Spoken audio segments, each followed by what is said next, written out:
Acne affects nearly 1 in 10 people in the world, making it perhaps the 8th most prevalent disease worldwide. What's the role of nutrition? Well, go back a century, and dermatology textbooks were recommending various dietary restrictions. For example, recommending those with acne avoid foods like pork, sausage, cheese, pickles, pastries, sweets, cocoa, and chocolate. Yeah, but old-timey medicine was full of crackpot theories. Dr. Kellogg, for example, blamed acne on masturbation. Nothing a few cornflakes couldn't fix, though. Population studies have found associations between acne and the consumption of foods like dairy, sweets, and chocolate, but you don't know if it's cause and effect until you put it to the test. There have been high-quality reports like the Harvard Nurses study that looked at nearly 50,000 women and found a link between adolescent milk drinking and acne, particularly skim milk, something that's been found for teenage boys as well. They thought it might be the hormones in milk that were responsible, but it could also be the milk protein whey, of which they add extra to skim milk to make it less watery, which may play a role directly in acne formation or as hormonal carriers. That would explain cases like this, where whey protein powders were implicated in precipitating acne flares in teens who had acne that just didn't seem to want to go away, until they stopped the whey. It doesn't appear to just be a protein effect, since soy protein supplements, for example, did not seem to cause the same problem.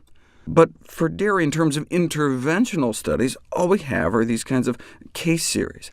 If you do a systematic review of acne and nutrition, you get results like this for dairy. Out of the 20 or so papers on acne and dairy out there, about 3/4 suggest adverse effects, and the remainder report no effect, with no study suggesting a beneficial effect of dairy on acne. So you could look at this and conclude a dairy-free diet is worth a try, but this is based on low-grade evidence, level C and D evidence, where C is like the population studies, and D are like those series of case reports. What we want ideally are randomized interventional studies, level A and B evidence, which we don't have for dairy, but we do have for chocolate.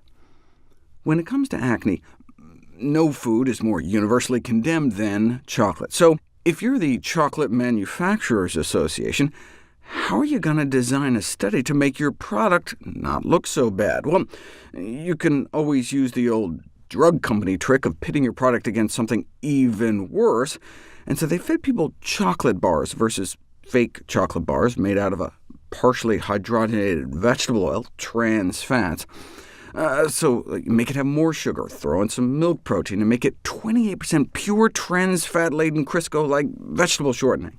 And surprise, surprise, there were just as many pimples on the fake chocolate bars, allowing them to conclude that eating high amounts of chocolate is a-OK when it comes to acne. And the medical community fell for it. Have we been guilty of taking candy away from babies? Too many patients harbor the delusion that their health can somehow be mysteriously harmed by something in their diet. That original study, finding that chocolate consumption supposedly does not exacerbate acne, has continued to remain virtually unchallenged for decades, and continues to be cited even in recent reviews. For example, this pediatrics journal. Years ago, it was demonstrated that chocolate consumption has no effect on acne. This serves as a cautionary example of how research-based evidence should be vigorously scrutinized prior to being incorporated into clinical practice. Just because something is published in the Journal of the American Medical Association doesn't necessarily mean it's a good study, especially when industry interests are involved. Maybe we should be telling acne patients to try cutting down on not only the sweets and the dairy, but also the trans fats found in partially hydrogenated vegetable oils. But we can't be unequivocal in our advice to acne sufferers on foods to include or exclude until they're put to the test in well-designed, randomized, controlled clinical trials. But there simply weren't any such trials on acne until now, which we'll cover next.